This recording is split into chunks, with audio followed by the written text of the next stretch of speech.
I've got an itch I can't scratch, I'm missing a piece that completes a whole part of me, an open wound scar to see. Everybody come here, gather round, welcome to the freak show, the best in town. What the hell's wrong with me? I don't get along with anybody, honestly.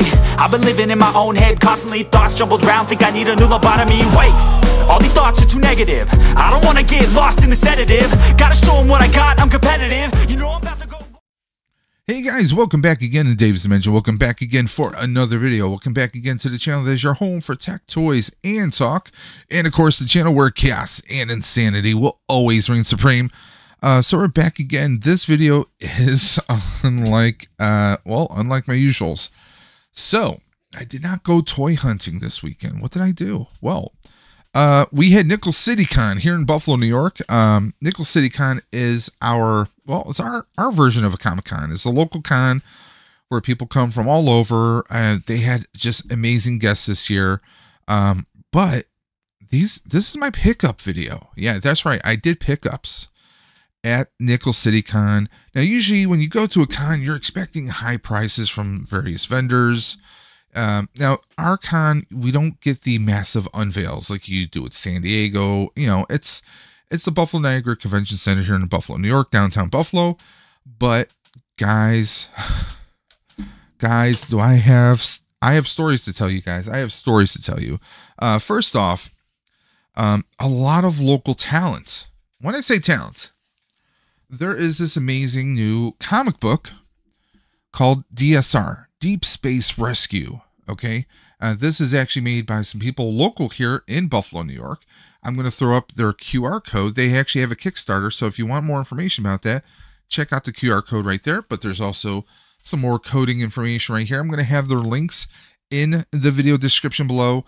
But this is volume 1. I think this is a pretty awesome comic book. Also, I'm going to actually do a separate video where we're actually going to throw in, I'm going to throw in the interview right now. Hey everybody, this is Nate Jeffers, artist and creator for NJJ Studio, and this is my original graphic novel, DSR Deep Space Rescue. Volume 2 is live on Kickstarter right now, so if you guys want to get your chance to have your name published in the special thanks page, go check it out. We have just about 24 hours left to get funded. We're at 81%. But yeah, go check it out, and hopefully I'll see you there. Okay. So there you go, right from the creator's mouth himself. Very awesome story, very awesome vibes going on. And he was nice enough to, of course, autograph this since I bought it there at the con. Please support them with their Kickstarter. Let's get volume 2 off the ground. They have so much passion about this. It's not like, hey, I have an idea and I'm going to draw it out. They have stories. They have development. These are the kinds of things we see in movies that we see in TV shows. So these are people who have their heart and souls completely into it. So please go ahead and check them out. I got autographs. Yeah, that's right. Your boy kind of went a little hog wild. I'll tell you what I mean by that. First off,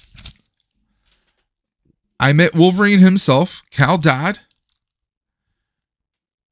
I had him write it out to Dave's Dimension. Then he said, what was it, a podcast? I said, nope. It says it's a YouTube channel. He says, I dig your YouTube channel, Wolverine, Cal Dodd. And right at the bottom, I go where I want to go. He did the voice, he did the claws. I'm going to throw a couple of the pictures up right now so you can go ahead and see that. He was awesome. So much energy, so much charisma. I mean, he is Wolverine. He's so many voices out there. But for me, he's always going to be Wolverine. When it comes down to it, he is always going to be Wolverine. As you can see, his assistant took several pictures. He was awesome. It was just awesome to be there. Awesome to meet him. And yes, obviously I was in Ghostbuster uniform because the Buffalo Ghostbusters were in full force at Nickel City Con every day, all day long, Friday, Saturday, and Sunday. It was an amazing, amazing time. My next autograph, I got to meet James Tolkien himself, Principal Strickland, the Dave, you slacker. James Tolkien right there. And he had a whole variety of pictures that you can choose from. He had the black and white photo of him as Marshall Strickland from Back to the Future 3. He had a Back to the Future 3 poster, mini poster reprints there that he could have signed. He had pictures from Masters of the Universe. Some people might forget that he was in there. He was actually the cop trying to uncover what the hell was going on with all those Eternian visitors causing a ruckus in that town. He also had, of course, pictures from Top Gun and of course, this one. I had to go with this one. I just had to go with this one. I always love that. But guys, you guys know I love Ghostbusters. You know I love, Back to the Future. It is next to Ghostbusters, of course. Back to the Future is, I'm trying to find the right words. Back to the Future is, it's at my heart. It's at my soul. When I was a kid, you guys might have heard me talk about a couple times. As a kid, I didn't have a whole lot. So things never really went right. And Back to the Future was kind of that. I mean, I automatically was polarized and synced up with Marty McFly. You know, his father gets pushed around. You know, his mother's not the greatest person of health. You know, nothing seems to go right for his family. And as a kid, that just kind of, it polarized with me. I mean, it was something that was just a part of me. You know, I could relate to him on so many levels, but here's this guy. He hangs out with this eccentric scientist who has these wild-eye ideas, but he's still an amazing person. He gives Marty hope. And just when it seems like Doc's dream comes to fruition, Doc's gunned down. Marty tries to escape, but then he finds himself in the past where he messes things up by, bumping into his parents, preventing them from meeting how they were supposed to be met. And he has to kind of play matchmaker for his parents and also try to find a way to get his butt back to the future. But just as he thinks he puts everything perfectly right, he goes back to the future and finds out that he didn't put things perfectly back the way they were, but he made them better. And, the line that Doc repeats to Marty, if you put your mind to it, you can achieve anything. And that's something that he tells to his younger father. His father is a teenager. If you put your mind to it, you can achieve anything. And it's just that kind of like that hope, that kind of inspiration that, you're not bound by limitations. You're not bound by what people say you can do or what people think you can do. You're only bound by yourself. If you hold yourself back, you're going to be holding yourself back. I mean, if you put your mind to it, if you push everything, if you say, hey, I'm going to do this, I'm going to do that, you're going to do it. I mean, as a kid, I was told I would never ride a bike. I was told that I would never do so many things. And Back to the Future was part of that. Back to the Future told me, don't listen to them. Doctors told my mom, hey, he's never going to ride a bike. He's never going to do this. He's never going to do that. And you guys know every year I ride in the Ride for Roswell. I did a 45-mile bike ride last weekend. As a kid, I made myself learn how to roller skate. Now, my first real job was at a roller skating rink, and that's stuff that I pushed myself to do. I didn't want to listen to what people said. I mean, I had a lot of health issues when I was younger. Doctor said, hey, he's not going to be walking out of the hospital. I walked out of that damn hospital. Back to the Future, it made me want to be a better person, and it made me believe I can be a better person. Because of that, I've gone on to do some pretty amazing in my eyes. I've done some amazing things. I've met some amazing people. I've helped make some amazing changes and help be a part of some amazing things in my life. So when I came across this next autograph, I was kind of torn. I was like, should I do it? Should I not do it? This, if anything, as a YouTuber, as a toy collector, this is my grail. Okay. If you're not familiar with what the term grail means something that you've been searching for maybe years or even decades in some cases. For toy collectors, it usually means it's a toy maybe you had once upon a time and that you're searching for, but the odds of you getting it, maybe not so much. Maybe not that well, right? Maybe for some, it's the Terror Dome from G.I. Joe. Maybe it's a USS Flag from G.I. Joe. Maybe it is Metroplex from Transformers. Maybe it's a complete set of Visionaries from the 80s. Whatever the case may be, it could be an old school Joe from the 70s. It could be anything. If it's something that you desire, that you wish you had in your collection, it's something that you have always wanted to do, or maybe it's something that you would like to have, right? Well, I was walking around with one of my teammates, Justin, who's also an avid toy collector, and we saw this hoverboard, like one of those reproduction hoverboards from Back to the Future 2, and it has autographs. But right next to it, we saw a Funko. We saw a Funko of an autograph I know I'll never get the chance to get in person. I live in Buffalo, New York. This person is someone who lives in New York City, okay?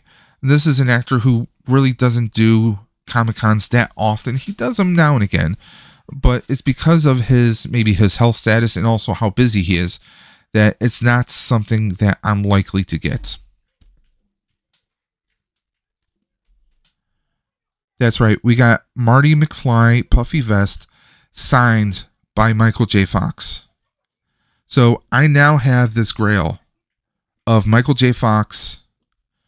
I mean, I've always wanted to meet him. I always wanted to get something autographed by him. But to come across this Funko. Now, I actually have this Funko already. But to get it and it's autographed by Michael J. Fox. Now, this isn't just like some person faked it. There is a certificate of authenticity. I'm going to show you guys right here. So there we go. We got a picture of Marty or Michael J. Fox autographing it, and is fully certified. And it's in my collection now. I've talked to a few people. Everyone says the price I paid was spot on. It was a good deal. So I have Michael J. Fox's autograph. I have Marty's autograph in my collection now. I have a picture of me and Christopher Lloyd, Doc Brown. I would like to get an autograph of his at some point in the future. No pun intended, but I mean, this is probably the highlight of my weekend, was coming across this. Now, I actually stepped away from this. I walked away from it because I'm like, should I, shouldn't I? Because of the price point, and I'm not going to disclose prices, but because of the price point, and I'm like, well, I'm going to go ahead and do something else. I'm walking away, and Justin is another Back to the Future fan. He is a fanatic just as I am. He's got more stuff than I do, but we're talking, and I'm hoping he's going to talk me out of it. And I'm like, maybe there's going to be another opportunity. I'll come across something like this in the future. Maybe there's going to be a con where I meet Michael J. Fox. But we get the autograph from James Tolkien, and I look at him, I was like, what are the odds I'm going to get this kind of an opportunity again? He's like, you're not. You just know you're not. He says, are you thinking about going for it? Because he was going to go get another celebrity autograph from one of the celebrities that are there. And I'm like, yeah, go ahead without me. I'm going back for it. He says, good.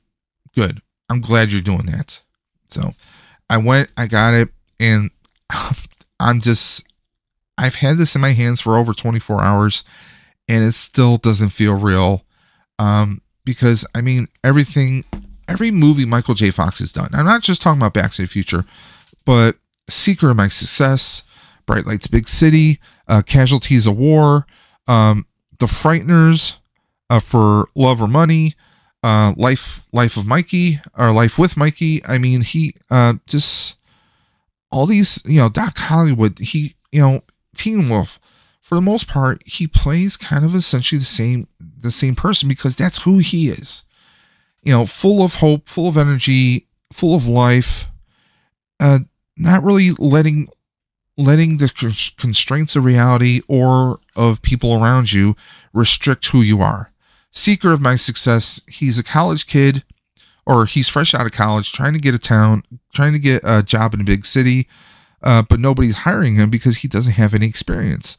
Well, he starts off in the mailroom, but then he creates a false identity so he can actually work at the executive level, and he's actually doing 2 jobs at once, proving that he can do the job as long as if he's just given a chance to. It's, that's just one example. For love or money, he's a concierge at a very high esteemed hotel. He's the guy you go to whenever you need something fixed. You forgot your anniversary, you need movie tickets to Elton John. He's your hookup. He'll hook you up like a tow truck.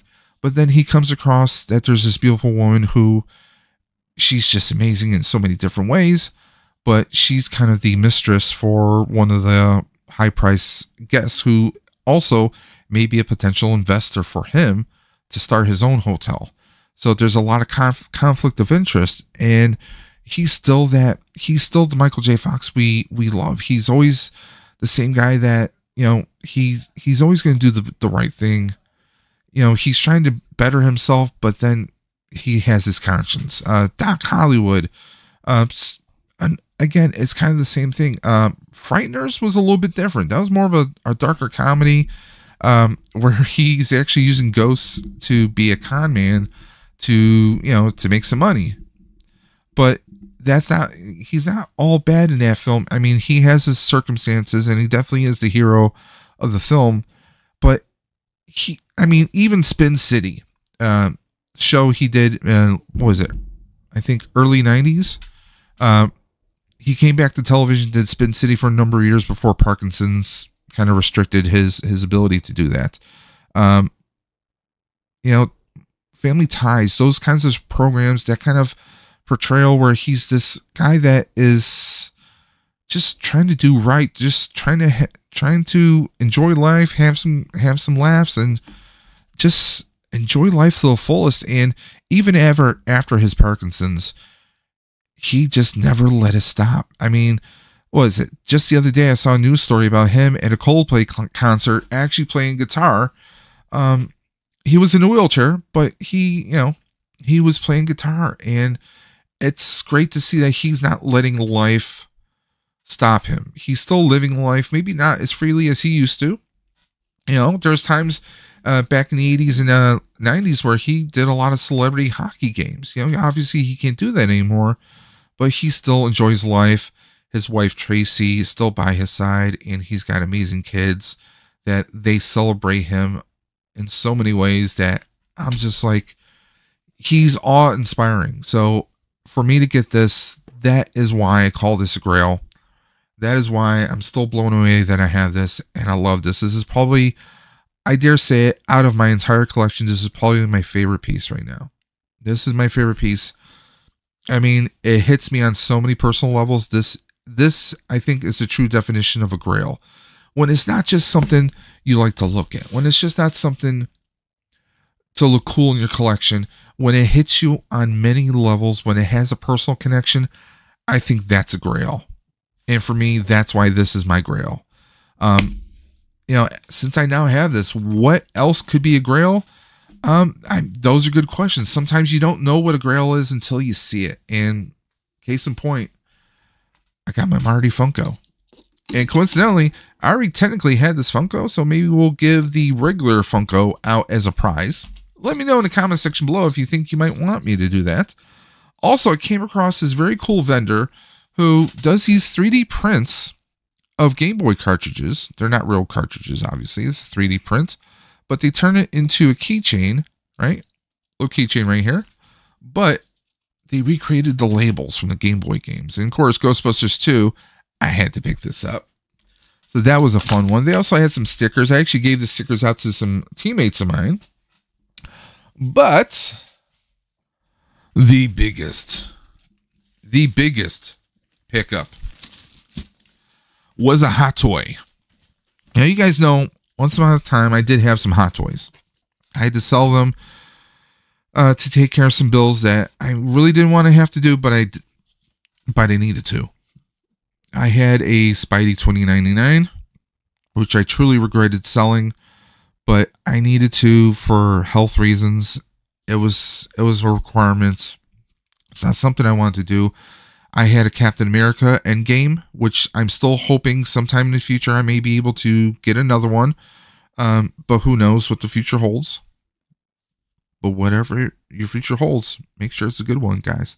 And also I had, what was it? I had the also I had a CW Flash Hot Toy. So I had sold 3 Hot Toys to take care of some medical expenses that are drastically needed to get taken care of. And I did. This was about, what, a year and a half to almost about a year and a half to 2 years ago. So, yes. We got Spider-Man Morales. We got the Bodega Cat edition.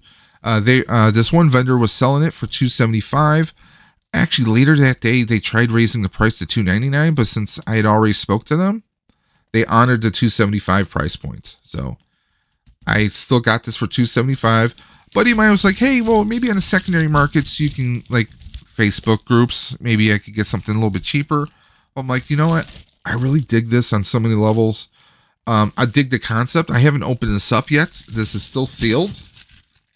It's still, still in its packaging here.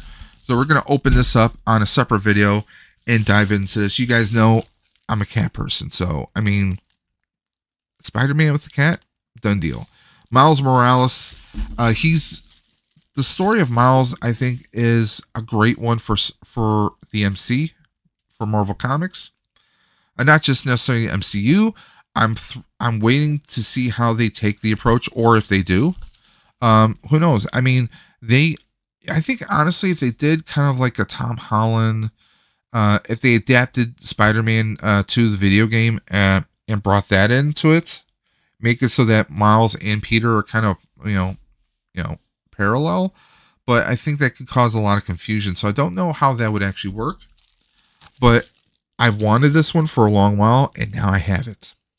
So, would I say this is a grail? I don't know if I can justify this.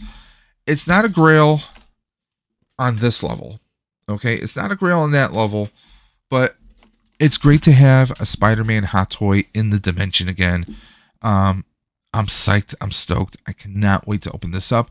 We are going to have some videos about Nickel City Comic Con coming soon, so please stay tuned to that, guys. But what do you guys think of my pickups? What do you think is the best pickup? Was it the hot toy? Was it a keychain? Was it my Michael J. Fox Funko autographed, authenticated? It's no fakes, fully authenticated. Or do you think my autographs won? I mean, my Cal Dodd from X-Men, I mean, that was just very cool, and it hits on this nostalgia level. Or my James Tolkien. Now, James Tolkien, in all respect and honesty, his health is not the greatest. You can tell obviously he's up in the age. He's becoming a bit more frail, and I wish him nothing but the best. But it was great to get that autograph because he's Principal Strickland, slacker. And he's so much from so many other movies. Which one do you think was the greatest? And by the way, guys, don't forget to please check out DSR. Okay, I'm going to have their contact information in the video description below, so please go ahead and check it out. But guys, you know what I'm going to say. I say it every single time. If you like this video, give it a thumbs up. If you didn't, let me know in the comment section below. If you have comments, questions, concerns, queries of any kind, you know how to reach me. You can hit me at my Instagram at Daves_Dimension, or email me at davesdimension78@gmail.com. Also, if you wish to help out the Dimension in any shape or form, we also have our PayPal listed right there at Dave's Dimension on PayPal. But guys, until next time, this is Dave from Dave's Dimension saying keep on busting. And you know what I'm going to say. I say it every single time. I will always catch you on the flip side. Take care, guys.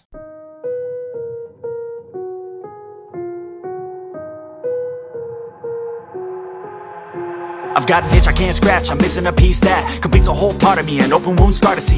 Everybody come here, gather round, welcome to the freak show, the best in town. What the hell's wrong with me? I don't get along with anybody, honestly.